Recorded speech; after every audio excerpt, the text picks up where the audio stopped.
हमारा फाइट तो बीजेपी का साथ नहीं था, हमारा फाइट था इलेक्शन कमीशन का साथ। अगर इलेक्शन कमीशन बेच जाए, अगर जुडिशियरी से कोई जस्टिस ना मिले, अगर इतना लोगों को लॉजिस्टिकल नाम पे निकाल दिया जाए, वन साइडेड इलेक्शन ऑफिसर लोग काम करे, स्विच ऑफ कर दे, ईवीएम मशीन कैप्चर करे। I am grateful to all my India teams leader.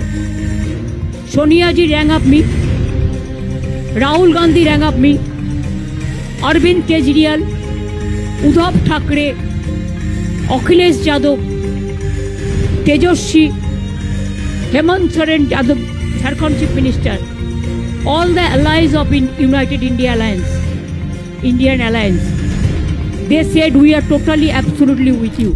क्या भारत के लोकतंत्र में कुछ बड़ा खेल हुआ है या फिर यह सिर्फ हार के बाद का आरोप है?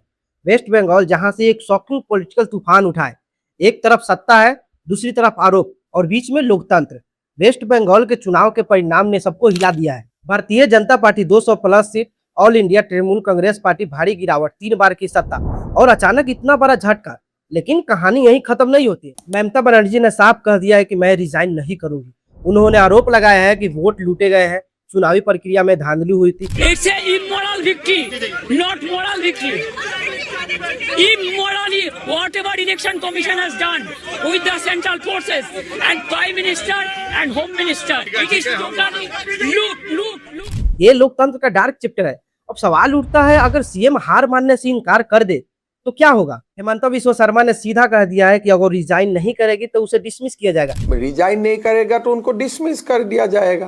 तो बीजेपी का कहना है मैंडेट क्लियर है, टर्म खत्म हो रही है, डेमोक्रेसी रूल से चलती है, ईगो से नहीं। लेकिन इतना आसान नहीं है सीएम को हटाना। यहाँ आता है असली ट्विस्ट। भारत के संविधान कहता है गवर्नमेंट के पास पावर होती है लेकिन अनलिमिटेड नहीं। सुप्रीम कोर्ट ने साफ कह दिया है कि मेजोरिटी टेस्ट जरूरी है, मनमानी डिसमिस नहीं हो सकता है। और सबसे बड़ा पॉइंट, असेंबली टर्म खत्म, सीएम ऑटोमेटिकली बाहर, तो टेक्निकली ये क्राइसिस खुद ही खत्म हो सकता है। इलेक्शन कमीशन ऑफ इंडिया पे भी सवाल उठ रहे हैं। अपोजिशन का आरोप है वोटर लिस्ट में मैनिपुलेशन हुआ है, लेकिन सपोर्टर का कहना है कि कुछ भी गलत नहीं हुआ है, सब चीज लीगल हुआ है। इलेक्शन कमीशन भी बोल रहा है कि कुछ भी गलत नहीं हुआ है। सुप्रीम कोर्ट इलेक्शन कमीशन को सपोर्ट भी किया है। तो सच क्या है, ये सवाल अभी भी खुला है। एक तरफ पूरा सिस्टम खड़ा है और एक तरफ अकेला ममता बनर्जी। अब वेस्ट बंगाल एक ऐसे मोड़ पे खड़ा है जहाँ पे पॉलिटिकल ईगो है, कॉन्स्टिट्यूशनल पावर है, पब्लिक मैंडेट है, तीनों टकरा रहे हैं। अगर ममता बनर्जी रिजाइन नहीं करती है तो क्या गवर्नमेंट एक्शन लेगा या सिस्टम खुद रीसेट हो जाएगा? और सबसे बड़ा सवाल, क्या लोकतंत्र का ताकत है या सबसे बड़ा परीक्षा?